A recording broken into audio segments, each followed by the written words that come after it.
नमस्कार दोस्तों, स्वागत है आपका एक बार फिर से हमारे इस चैनल सनातन बेला पर। दोस्तों, अगर आप अपने जीवन में कुछ नया सीखना चाहते हैं तो चैनल को सब्सक्राइब जरूर कर लें। नमः शिवाय, हर हर महादेव, जय महाकाल। कैसे हैं सब लोग? देखिए, 29 सितंबर से पितृपक्ष यानी कि श्राद्ध पक्ष की शुरुआत हो रहे हैं। पूरे 16 दिनों तक ये चलते हैं। 14 अक्टूबर तक पितृपक्ष रहने वाले हैं। पूज्य गुरु जी ने कई बार अपनी कथाओं में बताया है कि जिन घरों के पितृ देवता खुश रहते हैं ना, उस घर में कभी भी किसी भी तरीके का कोई संकट नहीं आ सकता है। परंतु अगर किसी भी घर में कोई पितृ दोष है, उनके पितृ देवता उनसे खुश नहीं है, तो उस घरों में हमेशा लड़ाई झगड़े कलेश रहते। उस घर में हमेशा धन की आवक नहीं होती है, हमेशा धन की किल्लत बनी हुई रहती है, बीमारी हमेशा लगी हुई रहती है, कुछ भी मंगल कार्य आपके घर में नहीं होते हैं। और ये जो 16 दिन होते हैं ना, अपने पितृ को खुश करने के लिए होते हैं। जिन घरों में भी पितृदोष है, पता कैसे लगेगा? तो वो आज के इस वीडियो में हम लोग बात करेंगे। कैसे आपको पता चलना है कि आपके घर में पितृदोष है या नहीं है। इस तरीके से आपको लक्षण दिखाई देंगे। क्या क्या उपाय आपको करना है, पूरा इस वीडियो में हम लोग जानेंगे। और ऐसा कौन सा कार्य है जिससे कर लेना है। अगर आप वो कार्य नहीं करते हो तो आपके पितृ देवता नाराज हो सकते हैं, आपके परिवार में संकट आ सकता है, जीवन की खुशियां जो है उनको नजर लग सकती है। पूज्य गुरु जी की कथा से सुन करके और समझ करके सभी चीजों को बहुत ही आसान भाषा में आपको बताऊंगा। परंतु उससे पहले आप सबसे एक छोटी सी गुजारिश करूंगा कि जो लोग पहली बार आए हैं, चैनल को जरूर सब्सक्राइब कीजिएगा और वीडियो को लाइक करके महादेव जी का कोई सा भी प्यारा नाम कमेंट बॉक्स में लिखना मत भूलिएगा। पूज्य गुरु जी ने हमें कथा में बताया कि जब भी ये श्राद्ध यानी कि पितृपक्ष की शुरुआत होती है, तो जो भी हमारे पितृ देवता हैं या फिर जो हमारे पितृ हैं, जिन्हें हम पूर्वज भी कहते हैं, इन्हें पितृलोक से मृत्युलोक में भेजा जाता है। और ये सर्वप्रथम हमारे घरों में ही आते हैं। तो जो श्राद्ध पक्ष की शुरुआत हो रही है, अगर आप देखेंगे तो 29 सितंबर 2023 में से शुरुआत यानी कि शुक्रवार से शुरुआत हो रही है। 14 अक्टूबर 2023 तक श्राद्ध पक्ष रहने वाले हैं। इसी बीच में सारी तिथियां आ जाएगी। आपके द्वितीय, तृतीया, चतुर्थी, पंचमी, प्रदोष, एकादशी सब कुछ आ जाएगा। और जिन पर आपके पितृ इस दुनिया को छोड़ करके गए थे, उन्हीं दिनों पर उन्हीं का श्राद्ध किया जाता है। तो पूज्य गुरु जी की कथा में से सुनकर के आपको बहुत अच्छे से बताऊंगा कौन सा कार्य है जो आपको इन 16 दिनों में नहीं करना चाहिए, कौन सा उपाय है जो आपको करना चाहिए, जिससे आपके पितृ देवता खुश रहेंगे। हमेशा आपके घर में कभी भी धन धान्य की कमी नहीं रहेगी। हर एक परिवार के सदस्य की उन्नति होगी। आपके घर में खुशियां आएंगी। कभी भी क्लेश वगैरह कुछ भी नहीं रहेगा। पूरा का पूरा खेल दोष का ही होता है। और इससे मुझसे ज्यादा कोई नहीं जान सकता कि किस तरीके से मैंने पितृदोष को शांत करके अपने जीवन को अच्छे से बनाया है। ठीक है ना? सबसे पहले बात करते हैं कि जब भी आपके श्राद्ध पक्ष, पितृपक्ष शुरुआत होती है, तो आपको किन चीजों को आपको घर में नहीं लाना चाहिए जिससे आपके पितृ देवता नाराज होते हैं। तो वो है, सबसे पहले एक तो ये चीज, काफी सारे लोगों को इसका नाम पता होगा। इसे आगरा का जो पेठा होता है ना, पेठा इसी वाले फल से बनता है। ठीक है ना? काफी सारे लोग इसकी सब्जी बनाते हैं। गलती से भी 16 दिनों के पितृपक्ष, श्राद्ध पक्ष में इसे अपने घर पर मत लेकर के आ जाना, इसकी सब्जी मत बनाना। काफी सारे लोग इसे कद्दू समझ रहे होंगे, परंतु ये कद्दू नहीं है। कद्दू जैसा दिखाई देता है। इसकी पहचान क्या है? जब आप इसके ऊपर हाथ लगाओगे ना, तो इसके ऊपर ये जो सफेद सफेद सा एक पाउडर की तरह से जमा हुआ है, ये आपके हाथों पर चिपक जाएगा। कुछ इस तरीके से ये होता है पेठे वाला फल, जिसको काफी सारी भाषाओं कुष्मांड, कोहड़ा, पेठे वाला फल ये कहा जाता है। तो गलती से भी इसे अपने घर पर मत लेकर के आ जाना, पेठा ही मत लेकर के आना। पहला काम तो ये हो गया। दूसरा, जो ये कद्दू होता है वो इस तरीके का होता है। आप पितृपक्ष में कद्दू बना सकते हो, इसकी कोई दिक्कत नहीं है। दूसरी जो चीज गुरुदेव ने बताई, वो बताई कि आपके घर में जब भी 16 दिनों के श्राद्ध चल रहे होंगे ना, जब आप भोजन परोसोगे, भोग लगाओगे अपने पितृ देवताओं को, तो गलती से भी आपको भैंस के दूध की बनी हुई मिठाई या खीर काम में नहीं लेनी है। ये चीज ध्यान रखना, कैसे भी करके 16 दिन निकालना। आपको सिर्फ और सिर्फ गाय माता के दूध से ही आपको सारी की सारी चीजें मिष्ठान बनाने हैं। ये दूसरी चीज, वरना आपके पितृ देवता नाराज होते हैं। तीसरी चीज जो गुरुदेव ने बताई कि इस तरीके से गोभी आप सब लोग जानते हो, तो आप इस वाली गोभी को, जिसे हम फूल गोभी कहते हैं, इसे आप घर पर खा सकते हो। परंतु जो ये केबीज होती है, जिसे हम पत्ता गोभी कहते हैं, है ना, इस पत्ता गोभी की सब्जी को भी घर में नहीं बनाते हैं। ये चीज ध्यान में रख लेना। दूसरी चीज एक और, हम हमेशा पितृपक्ष जब भी आता है, तब हम करते हैं कि डेली की डेली कम से कम तुरई की जो सब्जी होती है, तुरई की सब्जी आप जरूर बनाइए, जिससे आपकी गिलकी वगैरह भी कहा जाता है। इससे आपके पितृ देवताओं को शांति मिलती है, वो खुश होते हैं, वो प्रसन्न होते हैं। आपके परिवार की उन्नति करते हैं। पहला काम तो ये हो गया कि आपको पितृपक्ष में कौन कौन सी चीजों से दूर रहना। ये जो 3 चीजें हैं ना, गलती से भी मत लेकर के आना, आपके पितृ देवता वरना नाराज हो जाएंगे। पहला काम तो ये हो गया। दूसरा काम, जैसे ही श्राद्ध पक्ष, जैसे कि मैंने आपको बात बताया था, कौन सा काम आपको कर लेना है, वही काम आपको मैं अब बताने वाला हूं। एक दिन पहले से, जैसे कि 29 सितंबर से स्टार्ट हो रहा है ना, आपको 28 सितंबर की रात को ही या फिर शाम को ही आपको एक काम करना है कि एक कटोरी लेनी है। कुछ इस तरीके से, ठीक है ना। इस कटोरी के अंदर क्या भरोगे? जल। इस कटोरी के अंदर क्या भरोगे? जल भरना है ना। पूरा अच्छे से पूरी कटोरी को जल से भर लेना और इसके अंदर 2 से 4 बूंद मिला देना। गंगा जल की 2 से 4 किसकी मिलाओगे? गंगा जल की, ठीक है ना।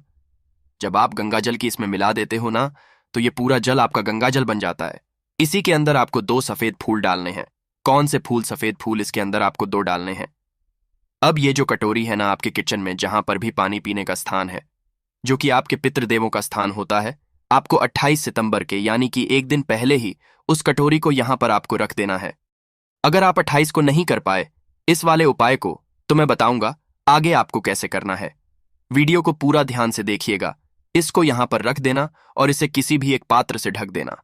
अपने पितरों का स्मरण करना, उनसे कामना करना, और कामना करने के पश्चात जब दूसरे दिन सुबह उठोगे, यानी कि 29 सितंबर को जब आप उठोगे, उठते ही सर्वप्रथम आपको इस कटोरी को उठाना है और अपने घर का जो मेन गेट होता है, लोहे वाला है ना, उस लोहे वाले गेट के सामने आपको इसी वाले जल से छिड़काव करना है। अब ये वाला जो काम है ना, आपको उसी दिन से स्टार्ट कर देना है, 20 से ही, क्योंकि कहा जाता है कि इस दिन आपके जो भी पितृ होते हैं वो पितृलोक से सीधा मृत्यु लोक पर आपके घर में आकर के प्रवेश करते हैं। जब आप इस तरीके से करोगे, आपके पितृ देवता बहुत ज्यादा प्रसन्न होंगे कि हाँ, उनके जो परिवार के सदस्य हैं वो उन्हें बुला रहे हैं, उन्हें खाना खिलाएंगे, उनका आदर सत्कार करेंगे। ये पूज्य गुरुजी ने बहुत जोर करके बताया था कि इस काम को आपको करना ही करना है। उसके बाद जैसे ही आप छिड़काव कर दोगे, इस कटोरी को वापस से इसी तरीके से फिल करके से जल से फिर से वापस यहां पर रख देना और दूसरे दिन भी आपको इसी तरीके से छिड़काव करना है। पूरे 16 दिन तक आपको ये काम करना है। शुरुआत में अगर 1-2 दिन आप चूक भी जाओ ना, तो भी कोई दिक्कत नहीं है। जब से आप इस वीडियो को सुन रहे हो, देख रहे हो ना, तभी से आप इस काम को करना स्टार्ट कर देना। आपके पितृदेवता आपके बहुत प्रसन्न होते हैं, आपके परिवार की उन्नति होती है। ध्यान रखना, इस वाले काम को जरूर करना है। अब बात कर लेते हैं दूसरे वाले उपाय की तरफ। ठीक है, पूज्य गुरुजी ने कहा है, जब भी पितृदोष अगर आपको होता है, तो पितृपक्ष के अंदर आपको 16 दिनों तक एक काम जरूर करना है। क्या करना है? एक लोटा शुद्ध जल, तांबे का लोटा, अपने घर का शुद्ध जल लेकर के सुबह के समय पर आपको करना क्या है, नहाने धोने के बाद में जाना होगा शिवालय में। जैसे ही आप शिवालय पहुंचेंगे, उत्तर दिशा, नॉर्थ डायरेक्शन की तरफ मुंह करके आपको खड़े हो जाना है। एक लोटा शुद्ध जल अपने पितरों का स्मरण करके महादेव जी की शिवलिंग पर समर्पित है।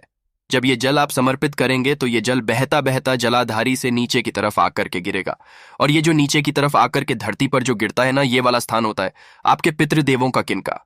जब आप उनका स्मरण करोगे, जल को समर्पित करने से पहले, तो आपके पितृदेवों का जो स्थान होता है, यहां पर आपके पितृदेवता विराजमान होते हैं, ठीक है ना।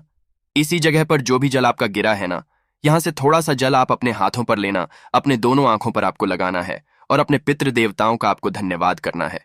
पूरे 16 दिनों तक ये वाला काम जरूर कर लेना। इस बार जो भी समस्या आपके परिवार में है ना, चाहे पितृ के कारण हो, चाहे किसी के भी कारण हो, आपके पितृदेवता सारी समस्याओं को खत्म कर देंगे।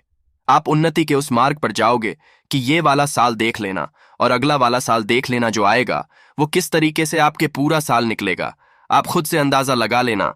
पूरे 16 दिनों तक ये वाला उपाय छोटा सा घर का कोई भी सदस्य, कोई जरूरी नहीं है कि मुखिया करेगा तो कौन करेगा, उस अगर एक भी सदस्य, बहू, बेटी, स्त्री, कोई भी इस वाले उपाय को कर सकता है, ठीक है। अब बात करते हैं जो सबसे खास उपाय, कि अगर आपके घर में कोई पितृदोष है ना, आपको पता भी नहीं है कि पितृदोष है या नहीं है, परंतु उनके लक्षण क्या होते हैं। सबसे पहले उनके लक्षणों की बात कर लेते हैं, जो पूज्य गुरुजी ने कथा में बताया। पहला चीज कि अगर आप रात को सोते हो, है ना, तो रात को सोते समय अगर आपके अचानक से नींद खुल जाए, आपको भूख लगे, प्यास लगे, है ना, इस तरीके से कुछ भी हो रही है, रात को नींद नहीं, काफी सारी समस्याएं ऐसी है, और आपको एकदम से डर लगने लग जाता है ना, तो समझ जाना आपके घर में पितृदोष है। पहला काम। दूसरा, आप कमाते 100 हो और खर्चा 200 हो रहा है, धन की बहुत ज्यादा समस्या है, किसी भी परिवार के सदस्य की उन्नति नहीं हो रही है, तो समझ जाना आपके घर में पितृदोष है। तीसरा, अगर आपके घर में बीमारियां पीछा नहीं छोड़ रही है, कुछ ना कुछ हो ही रहा है, जो कि मेरे घर में भी हुआ था। ये तीनों चीजें मेरे घर में भी हुई थीं। मैंने भी पितृ निवारण के लिए बहुत सारे उपाय करें, अब जाकर के शांति मिली है। अगर बीमारियां आपके परिवार में है, बीमारी खत्म हुई दूसरी हो गई, दूसरे के खत्म हुई तो किसी तीसरे व्यक्ति को हो गई। कुछ ना कुछ लगा हुआ है तो आपके घर में पितृदोष है, ये चीज ध्यान रखना। और अगर ये है तो जो 16 दिन के पितृपक्ष चल रहे हैं ना, उस दिन एक काम करना कि अगर आपको सोते सोते रात को इस तरीके से स्वप्न आते हैं, उठ जाते हो है ना, वापस नींद नहीं आती है, 1-1.5 यूं ही निकल जाता है, काफी सारी समस्याएं, तो एक काम करना। गुरुदेव ने बताया था कि जो 3 वृक्ष होते हैं न, ये हमारे पितरों के तुल्य होते हैं। कौन कौन सा? पहला पीपल का वृक्ष, दूसरा वट का वृक्ष, तीसरा बेलपत्री का वृक्ष। गुरुदेव ने बताया कि जो बेलपत्री का पेड़ होता है ना, ये माता उमा माता पार्वती के अश्रुओं से पैदा हुआ था और इसी वजह से इसे पितरों के तुल्य भी समझा जाता है। काम क्या करना है?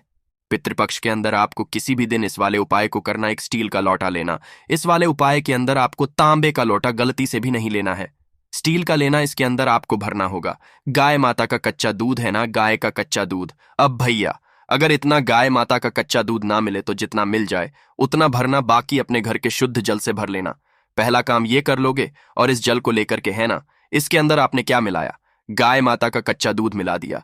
इस जल को लेकर के आप किसी भी वृक्ष की जड़ों में मिल जाए, पीपल का वृक्ष, तो यहां पर आप समर्पित कर देना। अपने पितरों का स्मरण करके है, न केवल अपने पितरों का। यहां पर आपको पिपलेश्वर महादेव जी, वटकेश्वर महादेव का नाम नहीं लेना है। आपको जो वृक्ष मिले तीनों में से उसी के नीचे आपको ये जल जो है, यानी कि जो दूध है, इसे समर्पित कर देना है। अपने पितरों से स्मरण करके उनसे विनती करनी है, परिवार की उन्नति कीजिए। भगवान जी, जो भी हो जैसा भी हो माफ कीजिए, गलती जो भी हुई है, अपने पितरों का स्मरण करके यहां पर एक लोटा जल। गुरुदेव ने ये वाली का बात कही थी कि इसमें प्रैक्टिकल करके जरूर देखना, क्या पता प्रैक्टिकल करने में क्या जाता है, क्या पता आपके जो सीहोर वाले महाराज है वो कहीं झूठ तो नहीं बोल रहे हैं। ये खुद पूज्य गुरु जी के वचन है, एक बार के देखिएगा, आपको चक नींद आएगी। धीरे धीरे करके आपका पितृदोष भी समाप्त होगा।